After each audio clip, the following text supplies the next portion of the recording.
One of my favorite times in gaming was that period from about 2007 to around 2012 where it felt like every company was trying to launch their own MMO, all with the same goal of being the next World of Warcraft.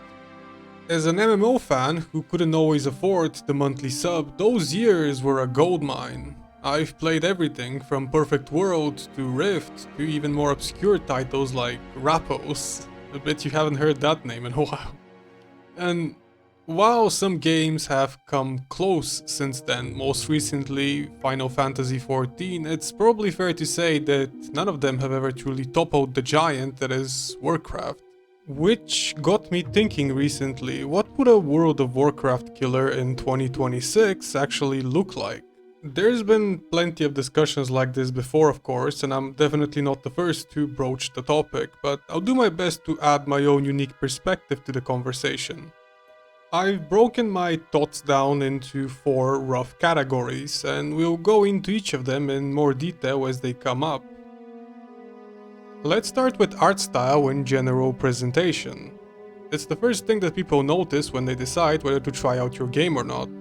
I don't think enough players consciously realize just how much heavy lifting the art team at Blizzard are actually doing.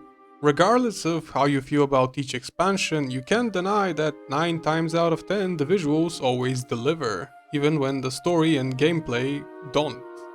And that makes sense. Video games are a primarily visual medium. You're not going to keep coming back to a world you don't like looking at. So in my humble opinion, if an MMO wants to reach WoW's level of success and retention, it needs to focus on developing a distinctive art style rather than just chasing graphical fidelity. Putting out the next hyper-realistic Unreal Engine looking slop isn't going to cut it. You need actual artists on the team who can give the world character and make every location feel memorable, even if it's just a simple forest or a desert. That's not to say that other games haven't tried to match WoW's more cartoony art style, but where they usually miss the mark, at least I think, is that when developers hear stylized or cartoony, they lean way too far into that Pixar-like sorta safer corporate bubblegummy look. You know what I mean, probably. Now that kind of style might work for a cozy farming game, but it's not going to capture the typical MMO crowd or even just RPG fans in general. In fact, it's a complaint that sometimes you see brought up with modern WoW as well. People often say it's become too safe, especially for a game literally called World of Warcraft, and a lot of that comes down from the art direction, not just the story. So if I were a developer trying to make an alternative to Warcraft, I'd aim for some sort of middle ground that would capture all those disillusioned players that missed the time when the game had slightly more edge to it. Something that's bold and distinctive but also doesn't look childish.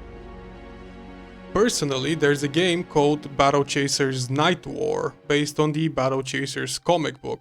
I think that's pretty close to the kind of style I'm talking about, something that could appeal to WoW players without outright copying Blizzard.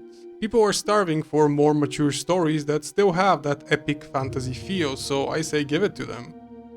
That's not to say that you need to get gratuitous with it. I'm not talking about making the next like Witcher or Baldur's Gate 3 with full-on like steamy scenes. It's just that, you know, some sort of acknowledgement that, hey, we know that our player base is primarily comprised of adults, so let's not like treat them as children that can handle a little bit of, you know, something more risque or something, I don't know. While we're still on the topic of graphics, accessibility is worth mentioning here as well. Making your MMO a hardware-intensive game is a bit counterintuitive if the goal is to get as many people playing as possible.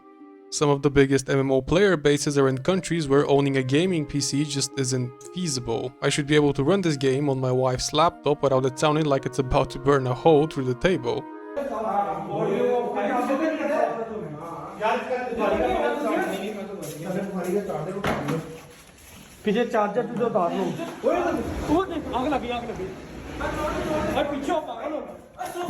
This is another area where having a distinctive art style also helps a lot. It means that you don't need to have the most up-to-date graphics for your game to still look good, even years later. Just look at how vanilla WoW has aged when you compare it to something like EverQuest 2, for example. The original games came out roughly around the same time, but if you're not like me and have a nostalgia for early 2000s graphics, I think you'll struggle to convince anyone that EverQuest 2 still holds up. Okay, that's enough about visuals, I think you get the point by now. So let's move on to talk about something else. Let's talk about story and world building. Now, contrary to what a lot of people say, I do think that narrative in an MMORPG matters, just not in the same way that it does in a single-player RPG. A lot of people play MMOs to turn off their brains, usually with something else playing in the background, so introducing long dialogues and complex storylines I don't think is a great idea. Guild Wars 2 handled this really well in my opinion. Most of the world is built around dynamic events. You show up somewhere, something's already happening, and you kind of just jump into it. If you want the context, it's there, but if you don't, you're never forced to stop and read a novel before you're allowed to move on. And more importantly, it never feels like you're missing anything by not doing so. What I do think matters a lot more though is world building. Not many people have actually read every quest in Northrend, but you still know who the Lich King is. His shadow hangs over everything you do, and that alone gives stakes to every action, even if you're only half paying attention.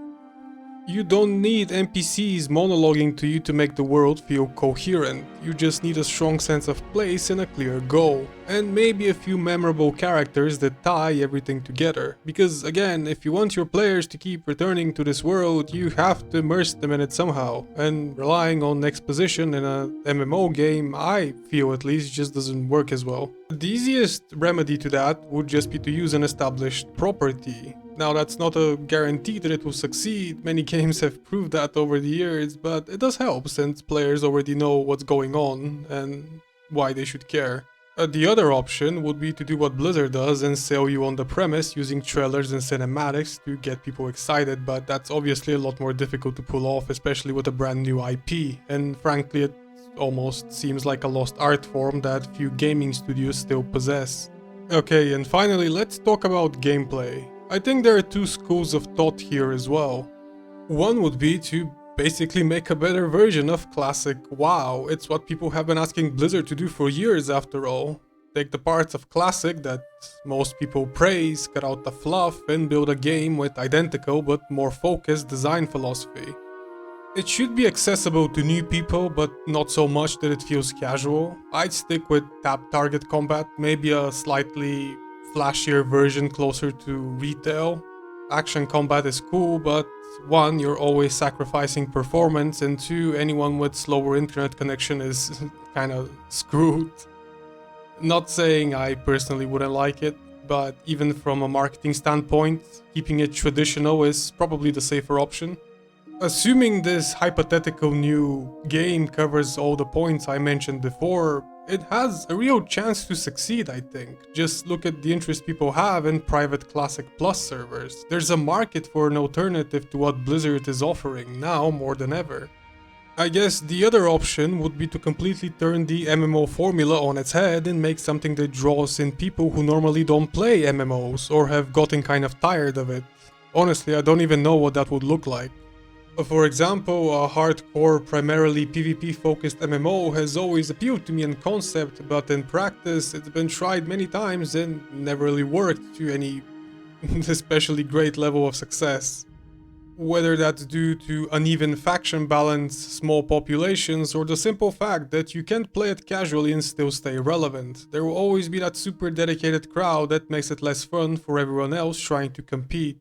And if you strip away progression, gear, stats and all that, you're basically just left with a normal PvP game. There's a game called Fellowship that's doing something interesting. Instead of traditional MMO progression, you go straight into dungeons with other people to earn better loot and then tackle more dungeons. It's basically a dungeon finder simulator. It's still in early access and I haven't played a ton, but I like it so far for the most part. I'm not a fan of the hero-based system. I think people will always prefer designing their own characters instead of like picking pre-made ones. If it were just class-based but maybe more streamlined, I think it would have way more success, but I don't know. Outside of that, any real innovation in the genre that I can think of has probably already been attempted, and either failed or just hasn't been successful enough to overtake WoW. Otherwise, we wouldn't be having this conversation. Unless you really know what you're doing, I think the safest route for a modern WoW killer is to just make a better version of classic vanilla, as I said before. Market it right, and I'm sure a lot of people will flock to it, but that's just my opinion. Feel free to share yours. Ironically, that's exactly what those earlier WoW killers tried to do, and never really managed it. So it's clearly not as easy as it sounds on paper. The difference now, I think, is that the MMO crowd really is starved for a new entry. Maybe now really is the time for the right developer to step up and finally deliver. I guess we can briefly touch on monetization as well. Personally, I wouldn't mind paying a subscription if 1, it's reasonably priced, and 2, it means absolutely no cash up. Not even cosmetics, everything should be earned in-game. That said, that's probably unrealistic for a brand new entry unless you manage to generate a lot of hype behind it. Not many people are willing to commit right away, and as we've seen in the past, a strong launch is pretty important for an MMO. So maybe a buy once model with optional purchases that don't affect gameplay at all is the more realistic route. Free to play always sounds good on paper, but there's usually a catch, something deliberately designed to push you towards spending money. Path of Exile is one of the few examples where the model works well, but I'm not sure how feasible it is for a theme park MMO without relying on progression blockers. Maybe it can be done, I don't know. Just doesn't seem as feasible realistically, but And yeah, that's about it. Let me know what you guys think. I would be interested to have a discussion about this. It's a topic that interests me. I would want to see a successor to World of Warcraft one day, even though I don't realistically see it happening. But, you know, it's a nice hypothetical to think about, right? It's a nice thing to sit and theorize about how it might look. But who knows, right? Who knows? Anyway, thanks for watching. Bye.